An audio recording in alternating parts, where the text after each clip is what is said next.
Good morning to you, my Facebook fans and friends. You have once more again tuned in to Satisfied Saturday. That's right, I am satisfied, amen, to come to you on this wonderful, wonderful Saturday morning. I'm sending you another big, warm virtual hug, and I hope that you can feel it. Kindly, quickly tag someone and let them know that Satisfied Saturday is being aired right now. Chime in with your likes and your comments and even questions pertaining to my topic. Give me a shout out as to your location. I have people coming from all the way from California, Atlanta, Germany, and Indiana. Yes, all over. So let me know your location. I don't take your support for granted. I know that there are a multiplicity of social networks that you can be tuned into, that you stop by Satisfied Saturday, and I am epically proud that you stopped by. Peacock proud, as I always say. My satisfied section, satisfaction is on steroids. Yes, I am really keyed up on today. And steroids, as you know, promotes enhancement, enlargement, and certainly I am on large on today and totally excited about Satisfied Saturday. I always remind you and inform the newcomers that this Satisfied Saturday is not about, it's not a preaching format. And I noticed I said amen when I first came on. I'm thinking church, but this is not a preaching format, but just addressing current events that impact our lives. That's what Satisfied Saturday is all about. I've always loved Saturdays, and I want to continue to love Saturdays. When I was young growing up, Saturdays was my favorite time of the week, my favorite day of the week, and sleeping in, and as long as I didn't have any homework or housework. But my mother always made sure that I did. The word satisfied means well pleased. It means that you are totally gratified. It means that you are delighted and that you have joy. At the close of a week when you have survived, not only survived but thrived, the craziness that a week can entail, you have latched on to the positives and let go of the negatives, and that makes you have a satisfied Saturday. All of the challenges and the chaos and the confusion that can wreak havoc on your life. But you are here, and I am excited and delighted about that. I have one question to ask you. Who wants to get jacked up? Who wants to get jacked up? And I'm referring to carjacking. Carjacking means stealing a car by force while being occupied. I don't know about you, but I've experienced this a long time ago before it even got really famous, when we were in, I believe it was Philadelphia, Pennsylvania. Someone hijacked our car there. I forgot all about it. And as a matter of fact, they were really stealing the car, but today it would be called carjacking. But they were really stealing our car, and as a matter of fact, they were in our car when we were driving up, actually walking up, and we were getting ready to go to church, and two gentlemen were sitting in our car. They had hot wired, I believe, got in the car, and they were getting ready to take off, and we were walking, and we saw two gentlemen sitting in our car, literally. And I said, that's our car.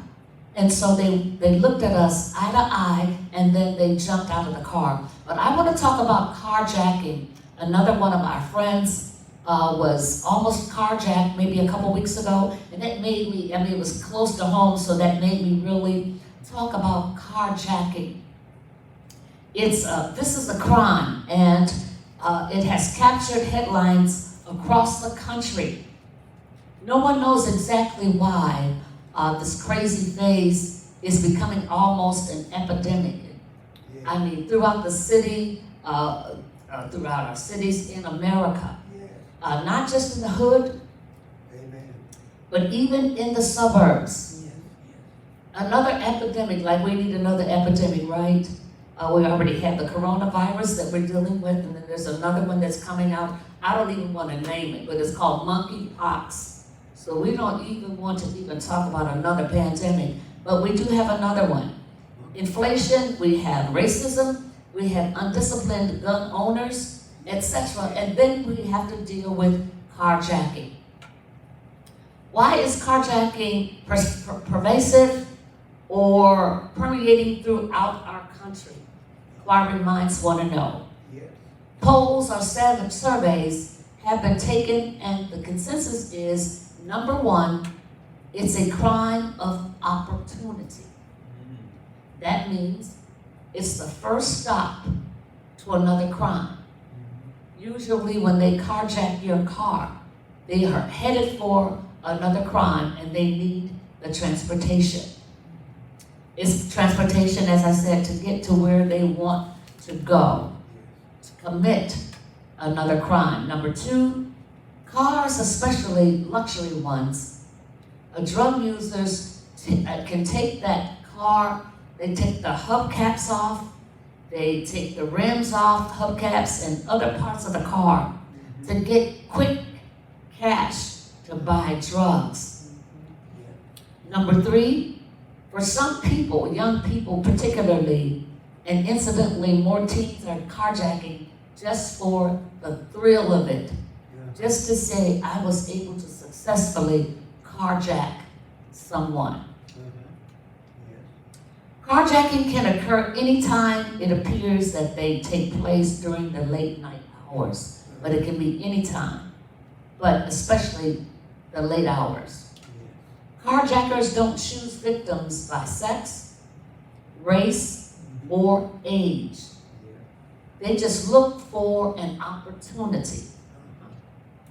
Golden opportunities are intersections, controlled by stoplights or stop signs, any type of intersection. Garages, parking lots, shopping malls, and grocery store parking areas. Self-service gas stations and car washes. ATM machines, that's automatic teller machines. Actually a good area that they would monitor and carjack. Carjackers also do what you call the bump and rob. It works like this. They look for a car, usually with a driver and at least one passenger, and they rear end or bump you in traffic. So what you do is you quickly get out of your car, check for the damage, and exchange information. Either the driver or one of the passengers jump in your car and drive off. If you're bumped by another car, look around before you get out. Make sure that there are other cars around. Try to quickly memorize or just jot down the car's the tag number and description. Drive to the nearest police station. Don't worry about getting out and getting information. And report it. Try to park your car in well-lit areas. I'm taking this seriously because it almost happened to one of my friends a few weeks ago. If you do get out of your car, always take your keys. Always take your purse or wallet with you. And I have a habit of jumping out of my car, running into the store, leaving my purse, just grabbing my wallet. Can't do that. Another thing that you can do to prevent carjacking is walk to your parked car with purpose. And what I mean by that is my mother always taught me to always walk like you have someplace to go. Because the carjackers are looking at you, and if you look like you're just blasé and you don't know where you are, you don't know where you're going, you are a prime person that they would want to take advantage of. So when you get out of your car, walk with purpose. Lock your car, take your keys, and walk with purpose to your destination. Another way to avoid hijacking is don't fiddle around. Once you get to your car, we have sometimes the tendency to get on our phones. We do our texting. Since we can't text and drive, we text while when we get in our car. We're adjusting the radio. You can't do that because you're not noticing your surroundings. And you give your offender time to carjack. Since carjacking is pervasive, you can reduce your risk also by approaching your car with the key already in your hand. Look around and inside of your car before getting in, because a carjacker could be inside of your car, hiding on the floor. So you're going to look around your surroundings, and then you're going to look inside of your car, check the floor before you even get in your car. Beware of people asking for directions or handing out flyers. And even sometimes I notice that when we're getting off the expressway, the inner loop, there are people there that they're called handlers, and they're asking for money. They say, they don't have a job, so they're looking for money. Well, you have to be careful with that because they could be a carjacker. So you have to be careful even handing out donations. Don't let their attire fool you. Sometimes they could be a carjacker. And then you have to trust your instincts with that. If something makes you feel uneasy, get into the car quickly, lock the doors, and drive away fast. If at all possible, try to drive in the center lane to make it harder for carjackers to approach the car. So try to stay within the center rather than the edge of the highway or street. Don't stop to assist a stranger whose car, maybe their car is broken down, they're having car trouble. They could be a carjacker. So you've got to trust your instinct. And what you do if you see someone in their car, they're having car trouble, what you do is you continue to drive, you go to the nearest police station or a safe place, pull out your cell phone and tell them where the car is. Never stop for someone that is having car trouble, particularly today. Avoid parking near large vans or buses or trucks or anything else that limits your visibility. Never leave valuables in your car. And I am guilty. This really helped me because I am guilty of a lot of these things that I'm telling you to beware of. Never leave valuables in plain view, even if the car is locked. Put them in the trunk or out of sight. When you're driving your car with an attendant that requires an attendant, leave one of the ignition. Actually, what you should do is take the key out of your keychain. Don't give them the entire set of keys that you have. Only the key that works your car. And make sure it has no identification on it. Certainly, it is not my intent to frighten you or make you paranoid. But since carjackings have been on the rise in recent time, it pays to be aware and have a plan for how to avoid becoming the victim of this crime. You're sitting in your car at an intersection. You're listening to Sirius XM, guilty. And suddenly, a gun is pointing to your head. And a voice yells, "Out of the car. You're getting hijacked." This happened just a few weeks ago to a friend of mine. The last thing that you want to do is value your car more than you value your life. Don't argue.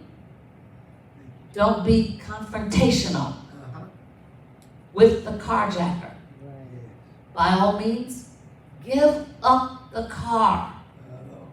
Look the carjacker in the eyes. Make eye contact. And tell him quietly and convincingly that you will surrender the car to him. If they have a gun or another weapon, they intend to use it if they have to. The poll has a theory as to why it's prevalent today of carjackers, why it's going up. Cars today are simply harder to steal without a driver. A driver already at the wheel. It's hard to steal a car like that.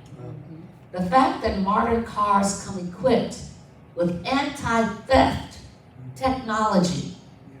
A key is in the vehicle before you can even start it. So, instead of stealing parked, unoccupied cars or vehicles, criminals are taking already running. What they want to do is they want to get to a running car, one that's already going at gunpoint. Usually they do have some type of weapon. It's a lot faster and easier than stealing a car the old-fashioned way. As I said before, this is not to frighten you or to have you paranoid and you don't want to drive anywhere, or you're just afraid to drive at night. But it's just to warn you, to give you, and I promise you, I'm taking heed because I am guilty of several of these things. In closing remarks, carjacking is a robbery. They want the car and are likely in a desperate situation. Remember, they want your car. Give it to them. Don't risk your life for an object that is easily replaceable. Stay calm. Keep your composure. Maintain eye contact with your carjacker. Don't look down, don't look around, look them in the eye. Keep your voice in a low tone. If there are children or a baby in the car, tell the carjacker, "Sir, my intentions is to give you my car.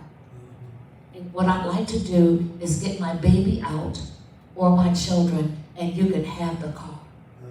Keep your voice down. Remove the baby or the children quickly. Keep your eye on the carjacker as much as possible, reassuring them that you're taking care of business so that they can get your car. Take note of the carjacker's appearance. Any distinguishing features like tattoos or other markings. The clothing, whether they wear leather, whether they wear t-shirts. Keep an eye on that. The color of the eyes, the color of the hair, the height if possible. These are all things that you can report to the police to help them find your carjacker. And I believe that because my friends, I don't want to say daughter or son, but they were aware of the carjacker's appearance, I believe that they were able to find the carjacker. And by all means, I want you to drive safe and stay safe and be aware always of your surroundings. And by all means, give up the car if the carjacker is there pointing a gun to your head, because you can replace your car, but your life or your baby or your children's life, you cannot replace. Thought for the day. Change is inevitable, but growth is optional. Once again, change is inevitable. Everything must change. But growth is optional. And I don't know about you, but I want to grow. Now I want you to go out and make it a fabulous, satisfied Saturday. I want you to get in some good trouble, some necessary trouble. And as I always say, and I will never forget, that I had an opportunity to meet a lot of people. But one that impressed me the most is John Lewis. John Lewis told me that I should continue to stay focused at what I am doing, that there was something about me, and I was just impressed because he had never met me before, but he was able to detect that there was something in my persona that was exuded success. And so I must continue to move forward. And we were listening to a song in the car as I was getting out for Satisfied Saturday, and it was an old song called Keep On Pushing. And so we're going to keep on pushing, and we can't stop now. All roads are leading to Satisfied Saturday. See you next week, the same time. Making your mark that cannot be erased. My name is Lady J, and I approve of this message. Top of the morning to you, and drive safe, because who wants to get jacked up? Take care.